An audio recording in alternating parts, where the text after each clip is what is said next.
Good afternoon, everyone, and welcome to today's EU DisinfoLab's webinar, which is the EU Code of Practice on Disinformation, evaluating VLOPSEs, very large online platforms and search engines, compliance and effectiveness. My name is Inès Gentil. I'm a project officer at EU DisinfoLab. Before we begin, a few quick reminders. The registration for the conference, the annual conference of EU DisinfoLab is still open. It will take place on the 15th and 16th of October in Ljubljana, Slovenia. The draft program with the confirmed speakers is available, and you can find all the details and register via our website or by scanning the QR code that will appear in a second.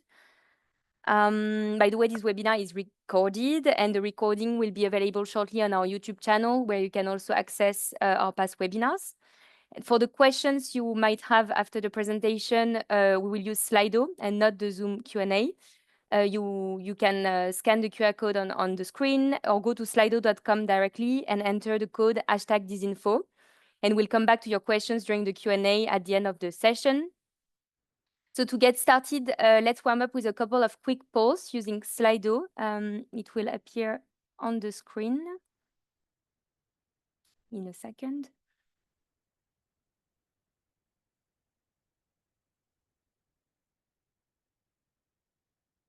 Okay, great. Thank you for those who already replied. We have a wide geographic spread from people in Greece, France, Switzerland, Brussels, Vilnius, Kiev, Brussels. Great, thank you. And the second question, if you can tell us which sector you represent today. NGO, civil society, academia. Great.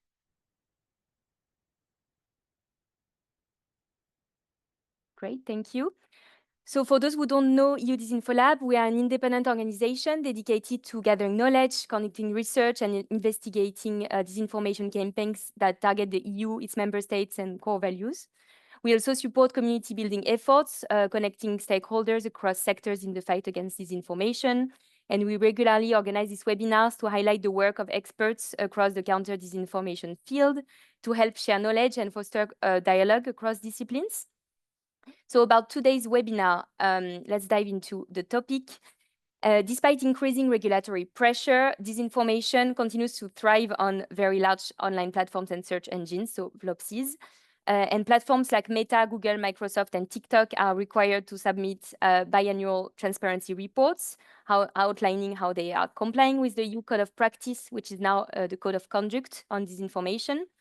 In this webinar specifically, Trisha Meyer will unpack the latest EDMO BELUX evaluation report, which assesses both compliance and real-world effectiveness of platform actions from January to June 2024. She'll guide us through which platforms have fulfilled their commitments and which haven't, how effective current measures are at supporting media literacy, fact-checking, researchers' access, and transparency, and the growing gap between self-reported efforts and verifiable outcomes. So Trisha Meyer is an associate professor in digital governance and participation at the Brussels School of Governance of the Vrije Universiteit Brussel, or VUB. She leads the Research Center for Digitalization, Democracy and Innovation, and is the principal investigator for EDMO BELUX, a key hub for tackling online disinformation in Belgium and Luxembourg. With the Code of Practice now becoming the code, an enforceable code of conduct under the DSA as of July 2025, this assessment arrives at a critical moment. And we will now hear from Trisha the key findings of the report and what they mean for the future of platform governance in the EU. So Trisha, the floor is yours. You should be able to share your screen. Thank you.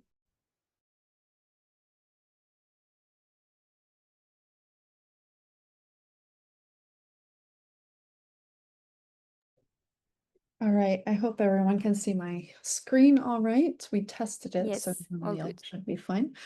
It's a delight to be here post-summer for something that we managed to publish just before the summer and be able to present the research that we did over a full year. So this is a joint publication. It has EDMO BELUX branding up at the top, but as we go through, you'll notice that it really is a joint effort from the European Digital Media Observatory, so of EDMO, and its various hubs. And in particular, the report was co-authored with Madalena Botan. And so I'll briefly also be touching upon some of the parts that she emphasized and worked on most.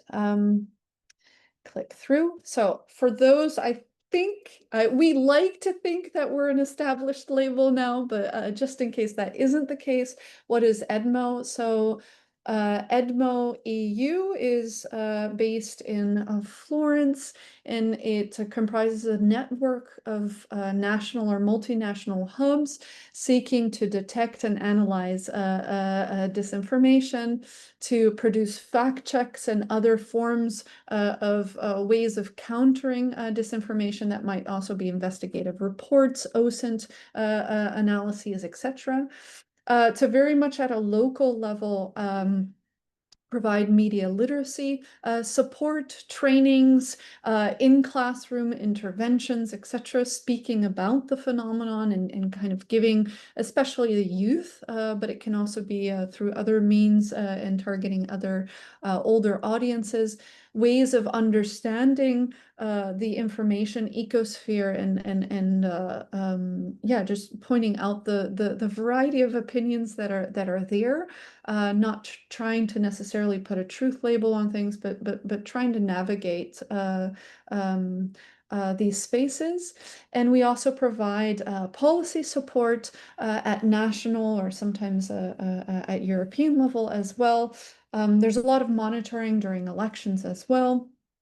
And the fact checks contribute to that as well. So really 3 pillars of fact-checking, media literacy, and research responses. And part of the support that we try to provide is to have timely research done on a variety of aspects. And right now, what I want to highlight is the work that we've done on compliance and effectiveness of platform measures, in particular commitments on those 3 pillars: research, media literacy, and fact-checking, and in particular drawing on the strength that we have as a network. Here today, I'm representing EDMO BELUX. Please have a look at our website, subscribe to our newsletter if you're interested. But just to say, we represent Belgium and Luxembourg. We very much are trying to cover issues that are relevant, trends that we might see in terms of disinformation campaigns that are present there. And we work in terms of fact-checking in French, German, and Luxembourgish, sorry, but in terms of the working language, we also add in English. The Flemish side, for those who are here who are wondering why I didn't mention Dutch, is covered by another hub, BENEDMO, so a Flemish-Dutch hub. Well, okay, so that on EDMO. So to the report then, this is, as mentioned, very much a collaborative effort that we had starting a year and a half ago almost, reflecting on what type of joint research we could do, having hubs that are more mature, researchers who know each other a little bit better, and kind of a sign-up process for various researchers to kind of indicate that they had capacity to kind of continue with this this type of study and effort.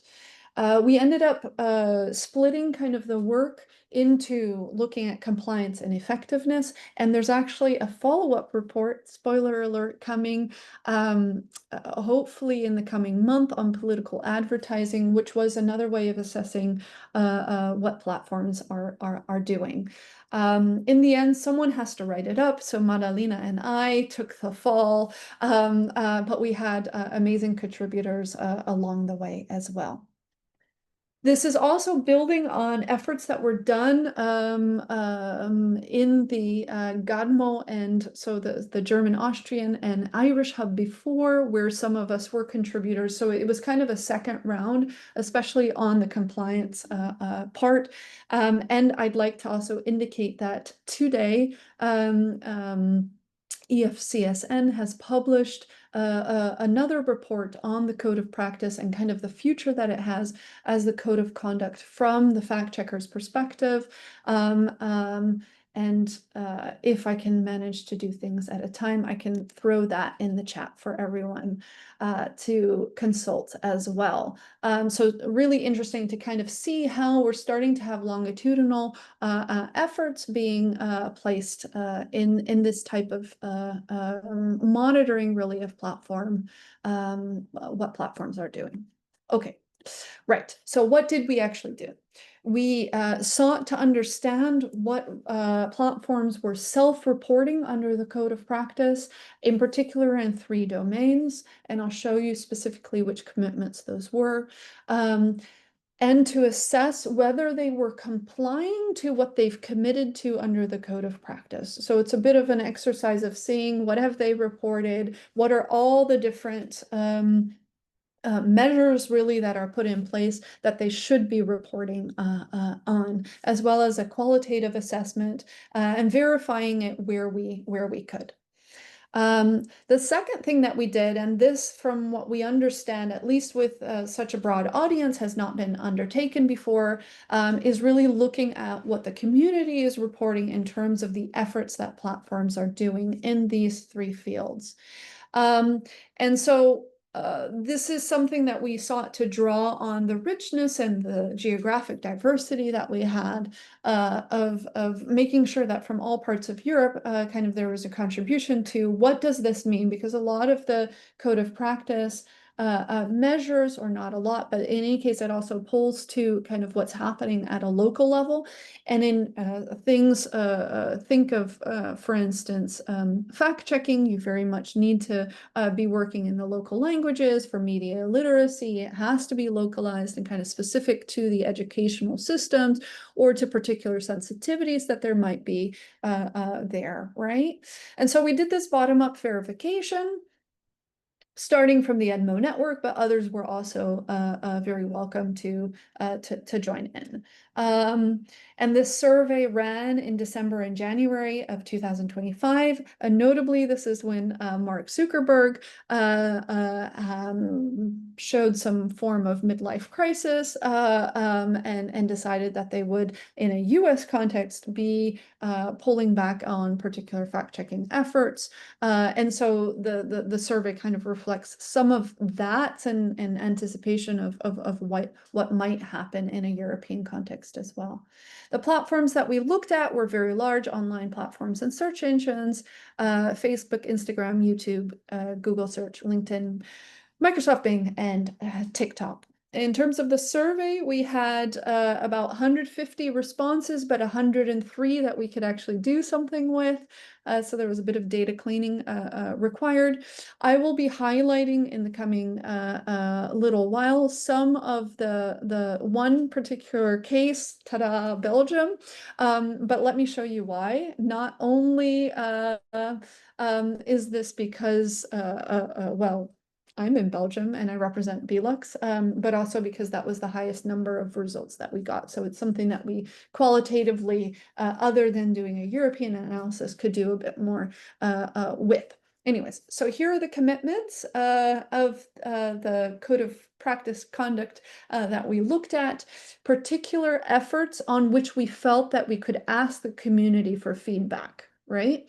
Some things you can't assess, but when it comes to how are they collaborating with you, you can certainly provide responses, right?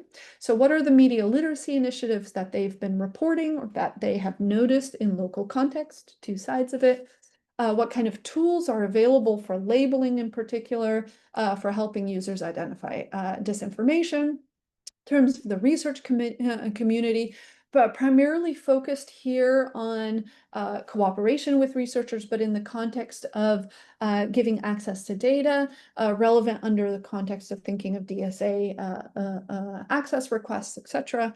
And then in terms of fact-checking, what kind of collaboration is present on the ground?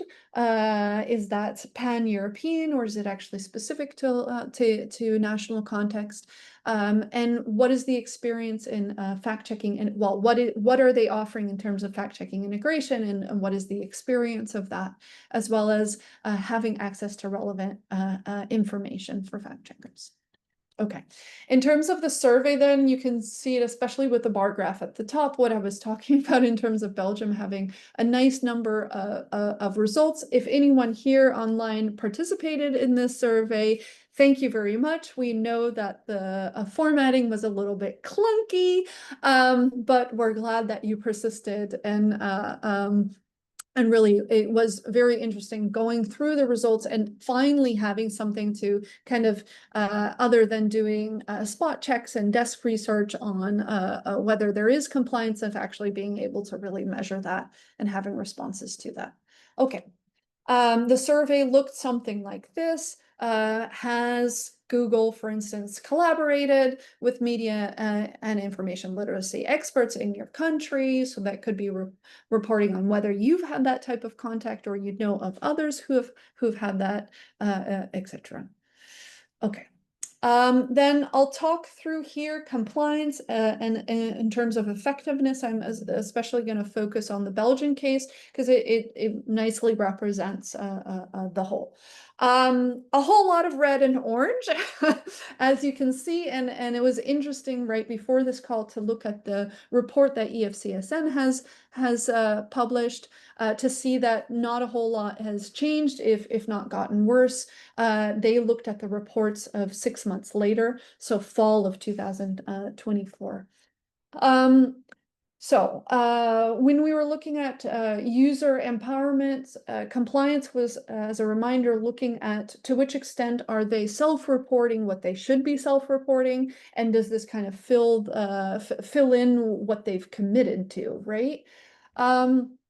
What kind of was quite evident for the user empowerment is that there's not a whole lot of country-specific details provided, or kind of engagement metrics provided consistently either. So it still becomes a little bit of comparing apples and oranges, despite the renewed code of practice, now conduct, being more precise in these matters. So that kind of explains some of the low compliance that you have in places. TikTok in our reporting, so spring 2024, did present an interesting, promising case, and they documented a broad range there of national campaigns, and also fact-checking partnerships, which you can wonder whether they fit under user empowerment. In terms of research empowerment, this again was dealing more with access to data, governance frameworks for sensitive data access, super relevant for DSA type of aspect. That latter part, so commitment 27, as you can see kind of horizontally in the middle, very much was a low point, very little being documented and provided from the platform's side. And we know historically that this has been rolling back, right? Fact checking then, last part on compliance. So here, very, as you can see, that's the bottom part, quite different. At that point, good results for Google. I just, in the look for the EFCSN, that's the one thing that really struck me, was that Google's performance has backslided as well. But in any case here, they were documenting well integrated processes, and we'll kind of reflect on the community side of this in just a moment. All right. So this is just to indicate, so we saw consistent gaps across all of the commitments. It seemed that it remained primarily performative rather than impactful, how they were committing to fulfilling their commitments in the code of practice. Then kind of turning to effectiveness. This is the main overview graph that I'll show you. You see actually Google that did quite well in terms of what the community was reporting. Next in line Meta was okay. And TikTok and Microsoft did not score particularly well on these commitments. So there's also a question here, of course, underlying, which is what the code of practice is measuring, right? And whether it might be that these services work in different ways. So for Microsoft, for instance, is it because they don't really focus on fact checking? It's more in the field of cybersecurity, etc. But at the same time, they've committed to this, right? So the effort has to be put into that. But I did just kind of want to give this kind of caveat of we need to reflect on what it is exactly that we're measuring and how that corresponds to kind of the various ways in which we're countering disinformation and information manipulation. These are commitments, though, that the platforms decided to have as their basis of showing how to respond to these particular threats, and therefore completely valid from my side to also be measuring that for them. We'll come to the recommendations at the very end. So then turning to the Belgian case, because as I told you, we had a nice number of results. Of course, once you start breaking things down, you have a few results per section. So this is where you do kind of need to go to the report and look at the overall assessment, because there again, when you're looking at, as we see here, for empowering users, 4 valid responses, of which 2 only were able to report partnerships, then you get down to fairly small numbers. But on the whole, it's a nice analysis that we can provide. Still relevant for us to look at local level, at Belgian level, for instance, and to see, even though it's anonymous, I can almost kind of handpick who it is, who's responded to if you know your localities, but kind of what has been happening on the ground. And we had multiple iterations of kind of asking for input on the survey. And I can at least assess for a Belgian context that in all 3 cases for user empowerment, so media literacy, research, and fact checking, we covered the ground of some of the big actors, right? So what we notice here in terms of user empowerment, on the whole, very poor assessment of media literacy collaboration in a Belgian context, with the exception of Google. Anyone who lives in Brussels may know that some of the media literacy organizations and Google actually share the same space. I'm not surprised that they performed a little bit better because you have that actual meeting each other in the corridor situation going on, and Google being able to provide event space as well. It's these small things that it can actually make a difference, is the point that I'm trying to highlight here in terms of partnerships. Looking at research then, we had a fair number of responses in the Belgian context. Some use. Here, one of the responses that we got of those who didn't make use of the public tools was that really we're not capturing the totality of research that is being done on platforms, and that these commitments, but even the DSA might not be capturing all of the variety of ways in which we might be doing more qualitative research and not need the big end data, etc. But how that happens and whether frameworks are in place. But that was my second aside. So what we see here in terms of yeah, kind of the platform support that's being provided, and in particular the type of tools that are used, that there's a bit of a varied experience. Meta was actually scored okay, but it's primarily the advertising API that is used there, partially looking at transparency centers in the case of Meta and Google, etc. But on the whole, as we know, API access for content is not fantastic for any of these platforms. Empowerment of fact-checking then, a very mixed picture, already showed it a while ago. Google scored fairly okay, but interestingly here, if you look at some of the more granular data, actually it was YouTube that was scoring well and search was scoring poorly. In terms of kind of the collaboration that is in place. I'm going to start wrapping up so that we can have a nice discussion. What do we see? Platforms are active players in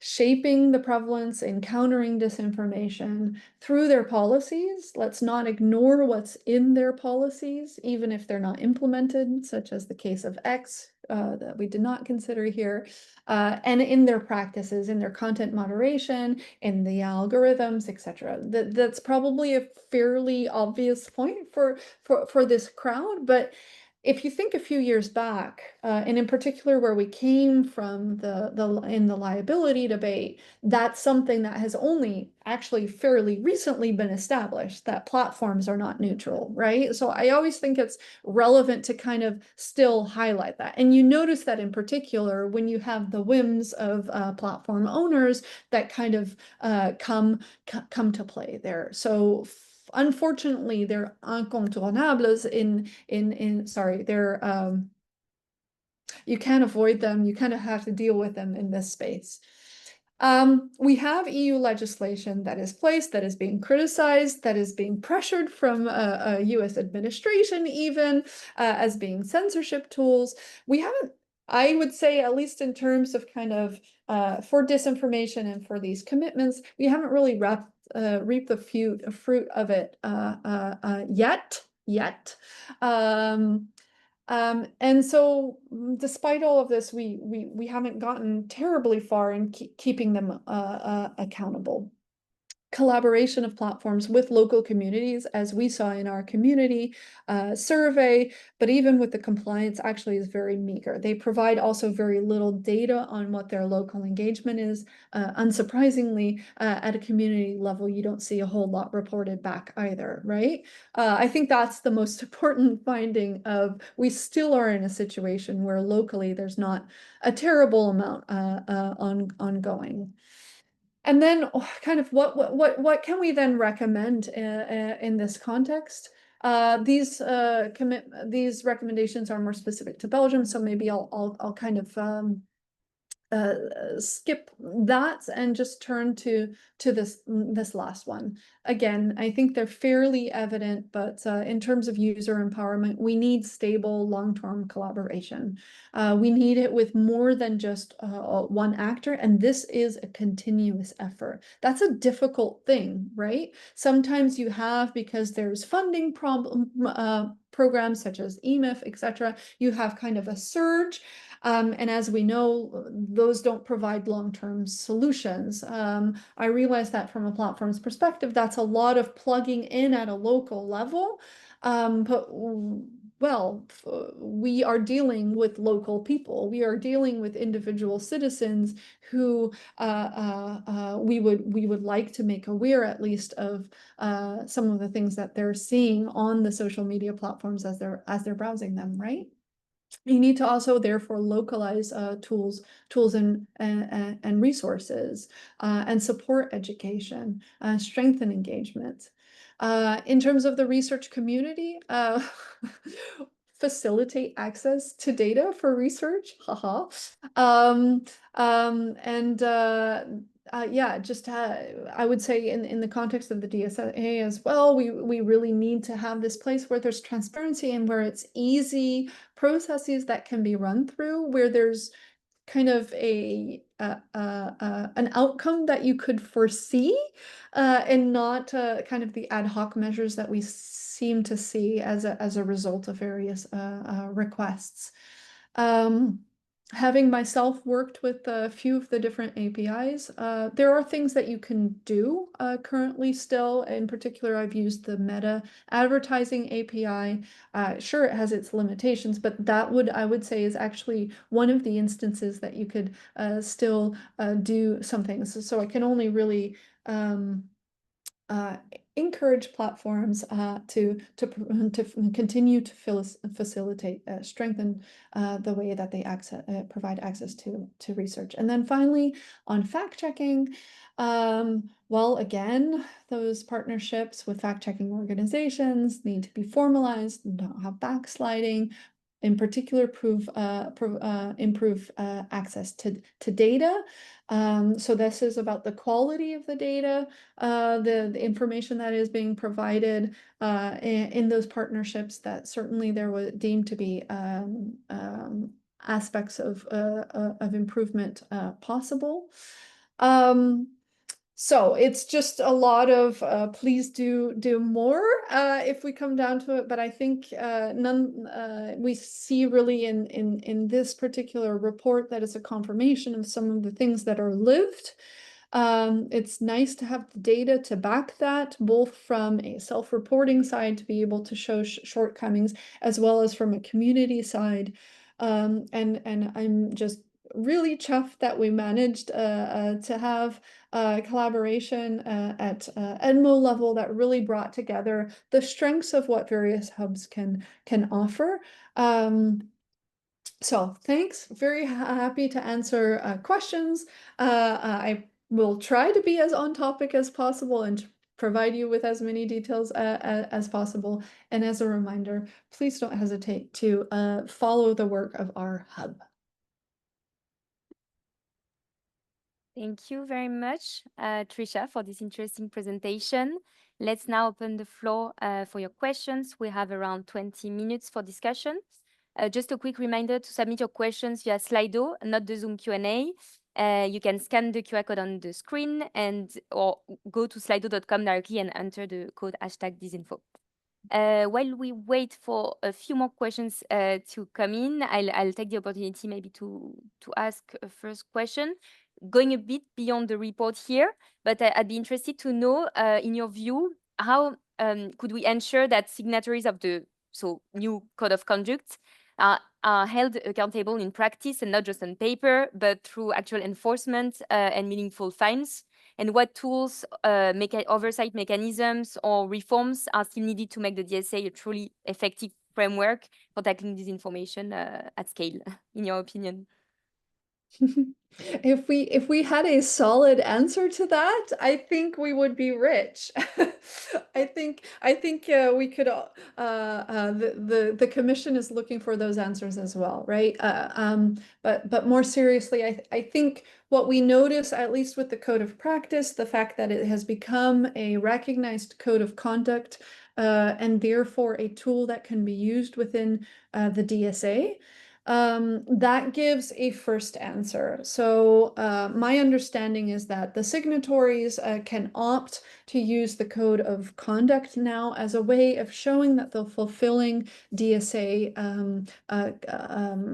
complying, to the DSA, in particular in aspects of hate speech, disinformation, etc. In that regard, it's also important to emphasize that the code of conduct spans so much more than narrowly disinformation, right? Research access can be used for a number of things. There's integrity of services in the code of conduct as well, etc. So it's really dealing with systemic risks. And that can then be used as a way within an auditing context to see whether they are actually fulfilling their commitments of DSA, and that then has the consequences for kind of if they don't comply of fines and being held accountable in that way. So our best tool really is through the DSA. I understand that your underlying question is also, but then why haven't we seen that yet, right? I'm still of the approach of let's give it a bit of time. You have all of these infringement procedures that also can take place in parallel. But yeah, we are not in the easiest of contexts either, right? The DSA is heavily criticized, and I think that also makes the Commission fairly cautious in the approach that they're taking. I would just emphasize as a researcher, I think we need to continue to have this type of research done, in particular getting access to data that we can hopefully do in a comparative manner, larger scale. Right now, a lot of us are doing research on a small set. It doesn't give big pictures in terms of like systemic risks of what's actually going on. I think it's fine that we're doing that, but we need these mechanisms that are a bit bigger, and in particular to continue to make to be doing this regardless of how difficult it is, which is also why I highlighted some of the other research that we've been doing within an EDMO context to try to push that further as well. Thank you very much. Yeah, not an easy question indeed. Let's go to the first question on the screen. Someone is asking about the survey takers, if they are just platform users or experts, and how do you qualitatively judge a survey from as usual, usable, sorry, and noteworthy? To the point, Dimitris, and you didn't miss it, I didn't highlight it.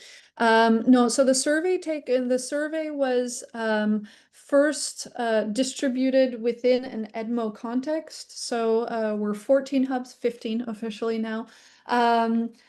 And so it was distributed within those channels, kind of semi-indicating that the fact checkers, media literacy organizations, and researchers within each hub had to complete the survey, but also beyond of kind of within their networks, right? How that was done at a local level was kind of left up to the local hub. I can again speak for the Belgian Luxembourgish hub that what we did was distribute it via social media, but then I also had offers of like, hey, I could do a focus group or an interview with you in order for you to get a better sense of what type of collaboration we're looking at, and that it actually might have a different take. It makes it seem like I was trying to twist people's arms now that I say it, but it was in a way to recognize, and this is the second part of answering your question, that if you're, no matter how much explanation that we give, I mean, everyone who does surveys experiences, no matter how much explanation you give, it can be people hear code of practice. Oh, I don't deal with that. Actually, you do have valuable information that you could provide us. Give me 5 minutes and I can explain it to you, or give me 2 paragraphs in a social media post instead of 2 lines, and I'll be able to explain that. So what I was saying about the survey was it was a very specific thing. It was in developing the survey that we actually required people to click through a lot more than they needed to. And we saw, that's why I said we had kind of the invalid responses were people who at a certain point gave up uh, on the survey. And so that's why I was just indicating it wasn't a qualitative assessment of, I think your answer is more valuable than others. It was based on completion rate. I hope that answers your question. Thank you. You touched a bit on that, but what role can EDMO and the national hubs play in monitoring platform compliance moving forward? Yeah, so I think one of the huge strengths of EDMO is that we are locally grounded. That's also why for this report we chose those commitments. We knew, okay, we have these networks. We have the media literate practitioners, the teachers, etc. Let's see how they're experiencing this. And so I think the survey was a really nice example. It was something that we had thought of, and I kind of can semi sneak in an answer to the question below of any other plans, of seeing whether this could be something that is replicated, and looking at more recent reports. So that's an easy one that we could do. I think looking at integrity of services or platform data access in other angles is another thing that we could do with a robust number of researchers who kind of are in touch with each other on that. Of course, that doesn't have to be specific necessarily to an EDMO context, but there's nice core groups. In fact, we work with subgroups of people doing platform research, for instance. Another thing that, speaking a little bit broader than research, that obviously I think that EDMO and its hubs do is by simply doing the fact-checking, the investigative reports and publishing on that, we're indicating, look, it's still prevalent, it's still present on your platforms, and it's this continuous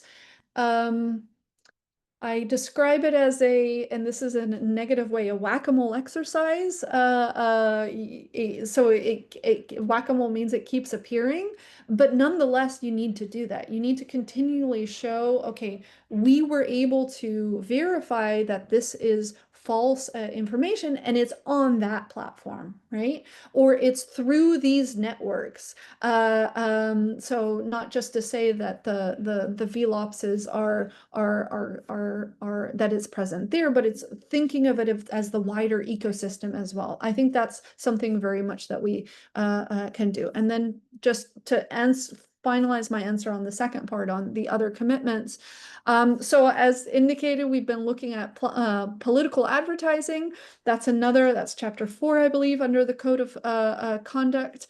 I'm not aware of other hubs at this point doing some work, but that's just, I haven't been in touch with people over the summer, so there might be more going on. Yeah, the political advertising report, just to give my second spoiler, super excited that it's done. We were looking at kind of the alignment of with the transparency and targeting regulation. People might know that Google and Meta are pulling out, but really relevant to kind of be able to show those shortcomings. But then the second thing that we did was really look at spending and targeting of political parties that were elected into the European Parliament in last year's election. So really kind of getting that platform data and looking concretely and being able to show you which parties were doing what targeting, which countries spent the most, etc. So that's coming up next. Looking forward to reading this report. It's exciting. The first question on the screen appearing, what would be the best way to audit the implementation of all the different commitments by the platforms, and what would an effective audit mechanisms look like? Wow. I don't know if I'm the best person to answer that. So, I mean, to a certain extent, they're trying to do that through the Transparency Center where these reports are available. I can say that the way that we've been doing it is incredibly tedious. And that's in part because, as I said, we're still comparing apples and oranges to a certain extent, that you need to, there's no kind of this is the answer that they gave, and relates exactly to. I think it would almost need to be for the commitments. it would almost need to be a system where it's not just a report that's being submitted, but it's actually giving the figures, for instance, right? And that would make it so much clearer from the get-go that actually they don't have an adequate response there. That's one example that I can give that comes to mind, and that's just dealing with the way that the reports actually are being provided. We are already a lot more detailed in terms of what commitment to or compliance to a commitment should look like in terms of breaking it down into curies and whatever they're called, the KPIs essentially. But yeah,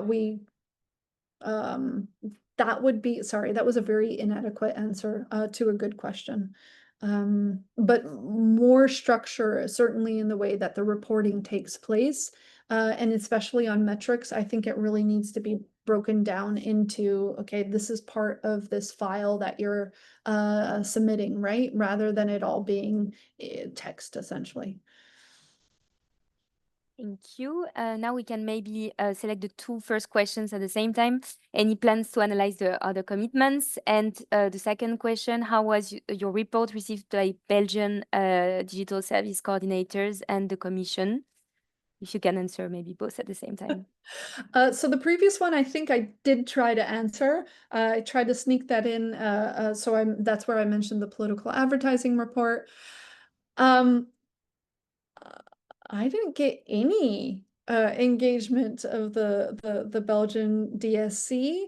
The Commission, though, the European Commission, they were even interested in seeing the report before. They did not editorially have a say. But there, I do know that it was received. Maybe it was kind of a received, pocketed type of, but there actually was yeah, I was happy to see that there was some uptake of it. I think it's also a little bit visible in the fact that we had at least thank you for those who are members of media who indicated that, who kind of took this up before summer as well, and gave this report a bit of attention in that regard. But Belgium, no uptake. Thank you. Someone is asking if you believe in the code of practice, even if the platforms complied in good faith, given the incentives and structures of their design, would it meaningfully address the problem? I believe that it's better than nothing. Look, I think actually if there was compliance to these measures, and also looking beyond, if really kind of there was this research data access really in there, that certain commitments on not part of this particular report, but on integrity of services, etc., that it would provide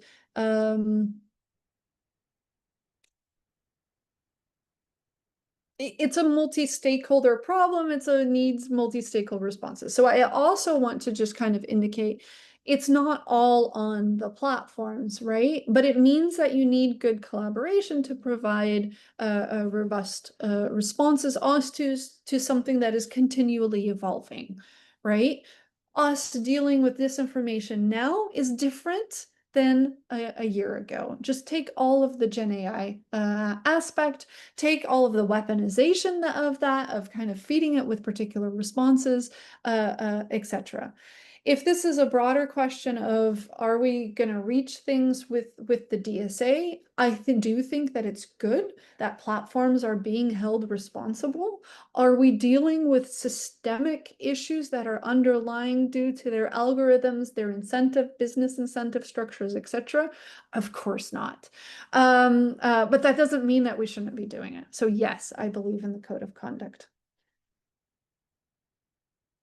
Great, thank you. And why is it so critical for VLOPSEs to go beyond compliance and show demonstrable effectiveness in countering disinformation, in your opinion? I do think that's a rhetorical question.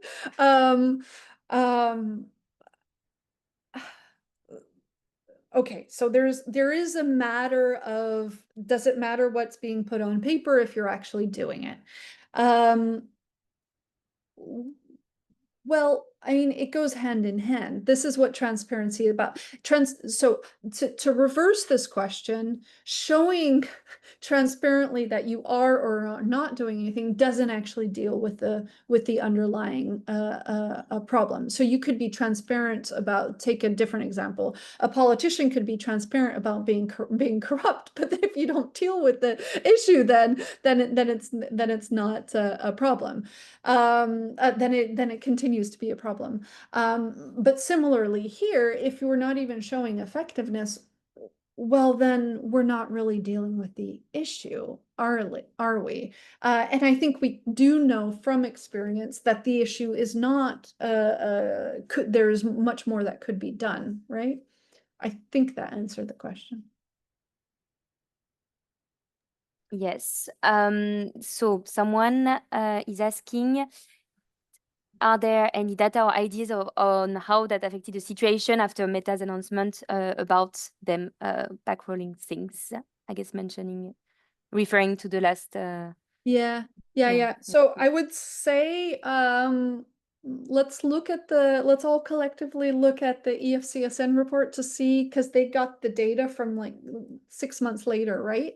And the reporting of Meta then took place in March 2025, which would in part reflect maybe, or there's a cognitive dissonance happening here of some of the things that Meta was saying on. But what I can just kind of indicate for us in our report is that we could see in the answers people responding in December versus January. And in January, just to indicate, we were asking them questions such as, what does the collaboration look like? Do you have access to sit into relevant data, etc.? It wasn't give your opinion on, is this effective? It was concrete questions that we could use then to see, okay, well, what does this result in, right? So it should be based on kind of their data that they're providing and their real partnerships. But you had these open-ended responses, etc. And this is especially where that where that came in. Yeah. Okay, thank you. There is also this question related to that about the recommendations you made related to empowering users given the backsliding of platforms recently, and how likely is it that stable cooperation will be possible, and is it advisable for local organizations to depend on platforms? Mm. I think, by the way, you clicked away a different question, and I can just briefly, that question that you clicked away was about the number of the response rate in different countries. I completely acknowledge that was an issue, right? That made that local analysis for that country wasn't possible. But if you look at the results on the whole, that does tell you something, right? You might only, and I'm just taking a fictive amount here, Bulgaria might only have had one media literacy response. Yes, but if you take it on the whole with all the other ones, you're still able to say something about how these platforms are collaborating at a European level. So yeah, it was that one. And then to the question that was just asked, oh, sorry, now I forgot what that one was. I highlighted the second one. Sorry, it's not too many. No. About user empowerment and relying on platforms. So one of the things that we noticed in the survey was some of the countries where there was higher scoring, you noticed that there were these partnerships through projects, EMIF funds in particular. And then you have kind of a nice product, a nice service, local, that could be developed in that context. So I would say they're not your enemies, right? You can have nice collaborations that go on, especially if there's external funds from the EU involved.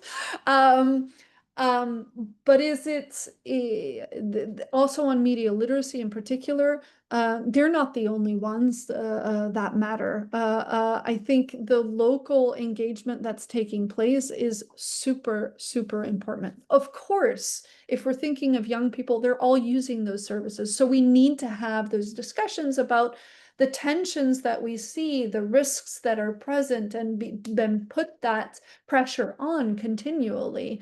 But no, I would never say that any of us should be depending on platforms. Yeah, definitely. Do you want to answer last question maybe, and then we can go to the conclusion, being mindful of the time? Yeah, do you want me to pick? Yeah, I mean, one of the two you Mm, see here. Can self-regulation ever be sufficient?